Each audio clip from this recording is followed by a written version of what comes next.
Hello and what is up, guys? Right here, and welcome back to some more automation and of course BeamNG.Drive. Today we are building ourselves a Malaise era luxury coupe. Now, you might not know what that means. Well, it means we are making the biggest, boatiest, most comfy luxury coupe ever. These cars were a lot more prominent back in the day, but they are sort of akin to a grand touring car today, like a Bentley Continental, etc, etc. But we are making a Malaise era personal luxury coupe today. It's very similar to things like the Cadillac Dorado and the Lincoln Continental. So a big, massive, fat coupe that is going to be very slow, very depressingly underpowered because it's the Malaise era, which is a time period where engines had very little horsepower. The year's 1978.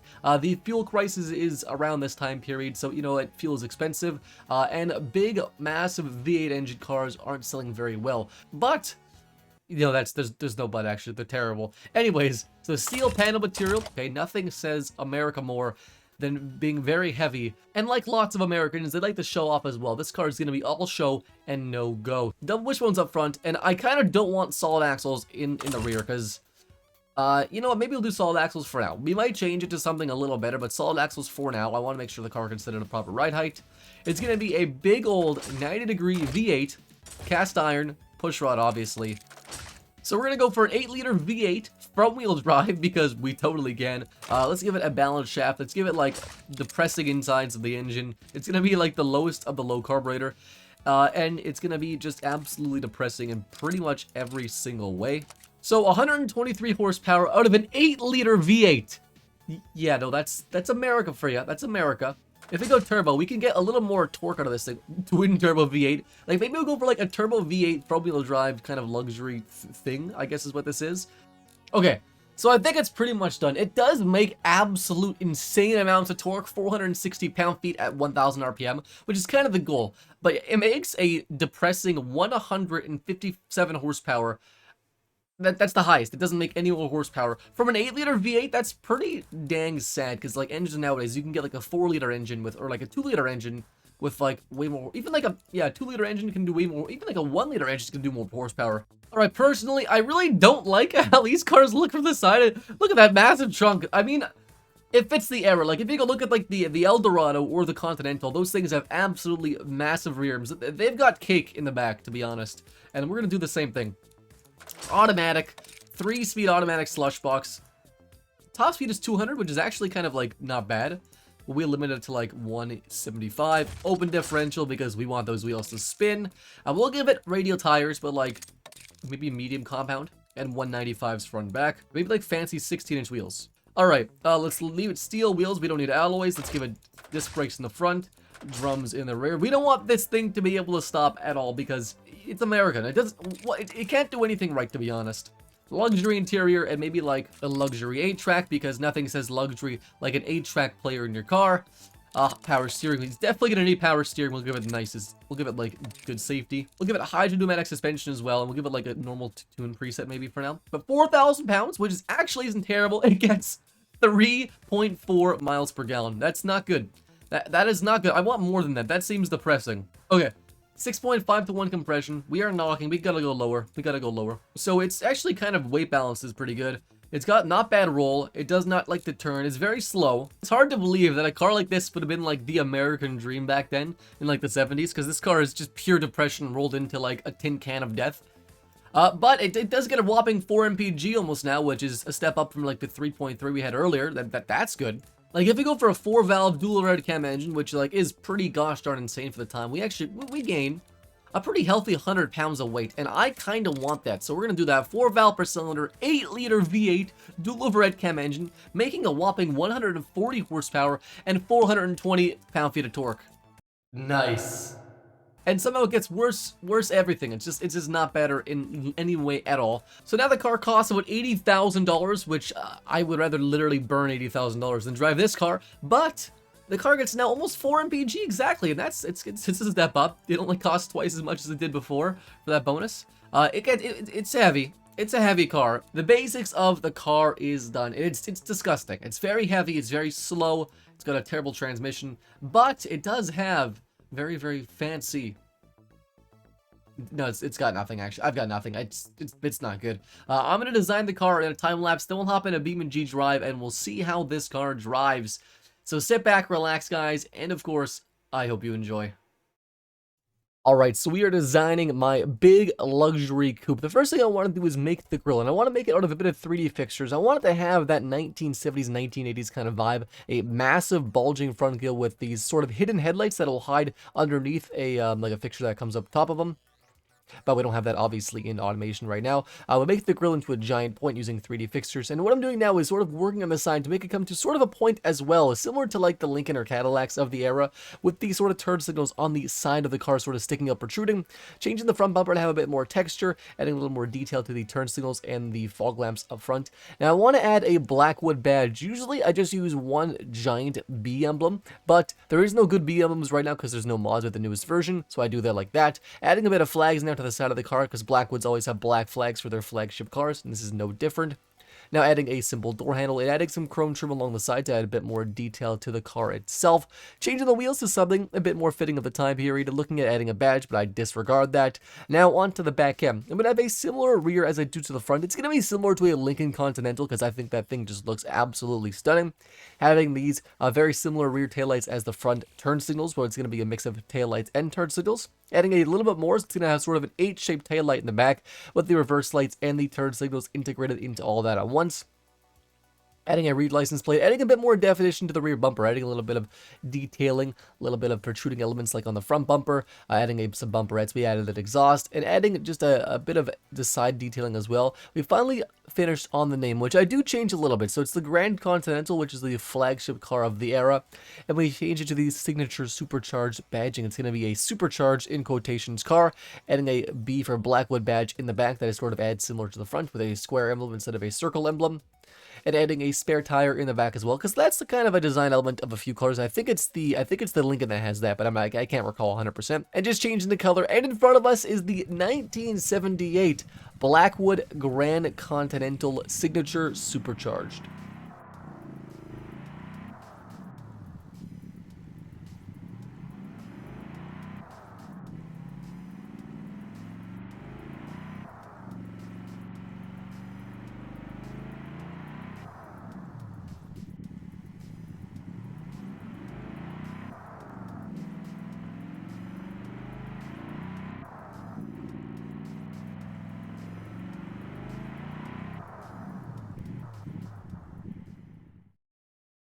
So this is the 1978 Blackwood Grand Continental Signature Supercharged. I think this name suits it perfectly. This is the signature supercharged version of the Grand Continental Coupe. There's also the Grand Continental Sedan. It's called the Supercharged because Superchargers was like a name that people could have used for a turbocharger. Sometimes people called turbochargers superchargers, etc., etc. And I'm calling it supercharged because, you know, these are Americans and they don't know engines. I don't know. You know, it sounds cool. Supercharged sounds pretty cool. It's a front engine, front-wheel drive, turbocharged V8 coupe. What more do you want, really, okay? A 32-valve, dual overhead cam, supercharged, single carb, eco front-wheel drive, slush box automatic coupe.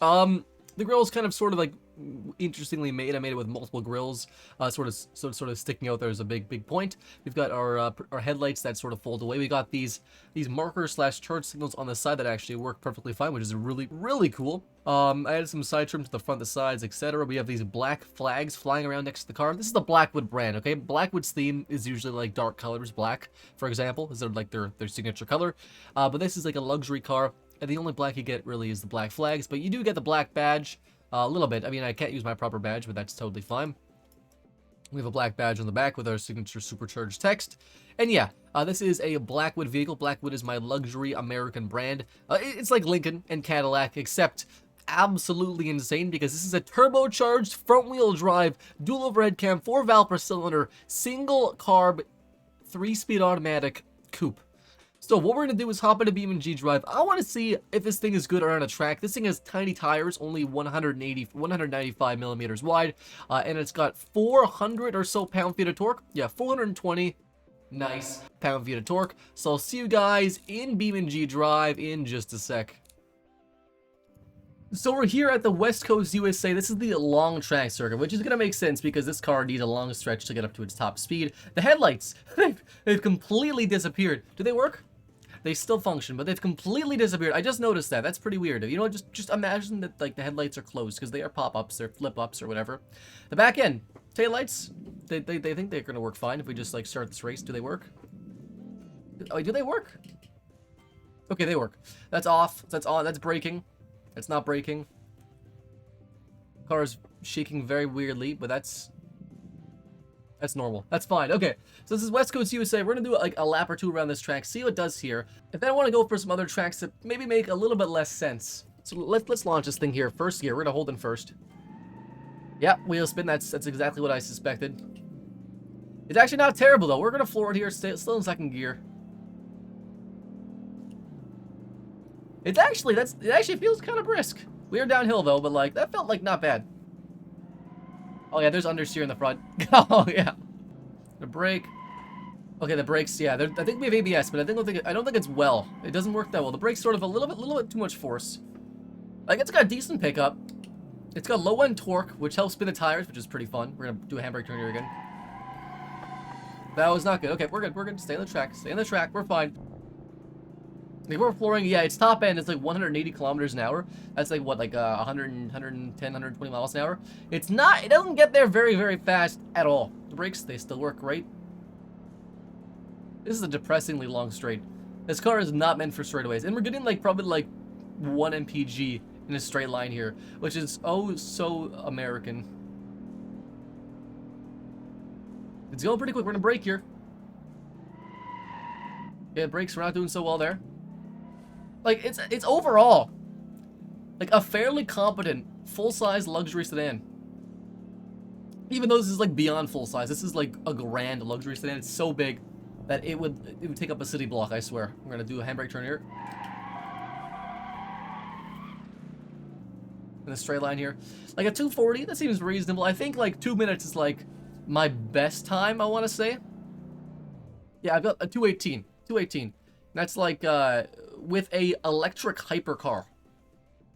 So, or is that my diesel? I don't know. That might be a diesel supercar. I don't even know. That's a supercar or hypercar. So, like, we got 25 seconds slower than that, which is not terrible. Let's hop into a more unique racetrack. I want to see how this thing does there. Okay, so we're in Grid Map V2. This is the fast sky curve track, and I've never ever done this track in my life. I promise. This is my first time ever loading in this grid map track. But let's just do like this, because I want to see how this car handles under like extreme stress and pressure, and how I handle actually under pressure and stress. It'll be fine. There's actually quite a bit less grip on this compared to some hard paved surfaces. This is going to be interesting. This thing understeers not greatly. It's very, very heavy, and it's not powerful, so it's hard to keep up on these. Oh no, that's not bad. On these curves, wasn't too bad. Oh my god. Oh god, this is scary. Oh my god. No, please stay up. No, oh!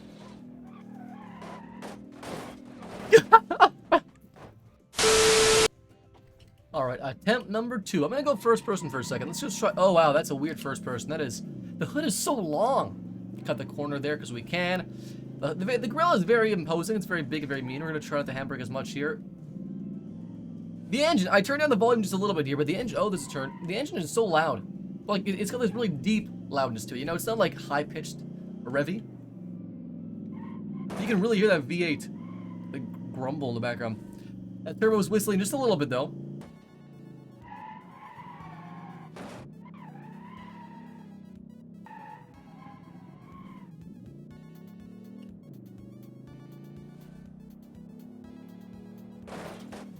Like, not bad.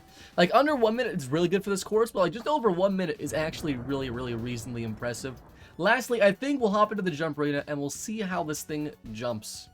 Alright, so this isn't my fault, I swear. This is like a bug that happens in the game. Is it really a bug? I don't know. Anyways, I didn't notice, though, that it's got 2012 technology. Because for some reason, the game defaults to 2012 technology, even like if like your car is not that year. So if I change it back to, you know, to 1978, we gotta go back to here. So I'm gonna change it real quick before we go into the last event, which doesn't actually matter, but like the engine wouldn't be really different with that technology. It's got like the same specs basically. It's still carbureted and stuff. It just, you know, it's pretty much the same. So this thing can do about 180 kilometers an hour. We're gonna jump in the jump arena. We'll see how it does here. Again, it's got 2012 technology, but you know what? Just imagine it's like a car from the future. Okay, good enough. We're going here pretty quick. We're gonna stay in drive. Go to neutral. Oh, 230. That's pretty quick in neutral. Oh, we're on the edge. We're good. We're good. We're good. That's not good. That's not good. This car does not.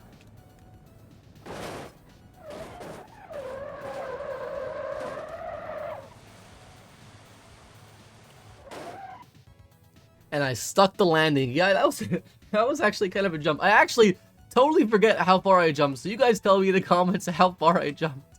Because I was actually focusing on not crashing the car and totaling it. But instead, I just crashed the car and totaled it. And I didn't see how far we jumped.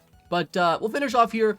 I do want to give a huge shout out to my channel members. Now, these are people who have went above and beyond to support the channel, and I appreciate them. Big shout out to Rue for being a big boy turbo. Thanks to Childish Sin, DD Man, and Undertaker for being quad turbo members. Thanks to my twin turbo members and everyone else as well. You guys are awesome. I apologize, there hasn't been much videos recently. I've been feeling a bit under the weather, but hopefully I will get some more done soon. So thank you very much for watching, guys, and of course, as always, I'll see you next time.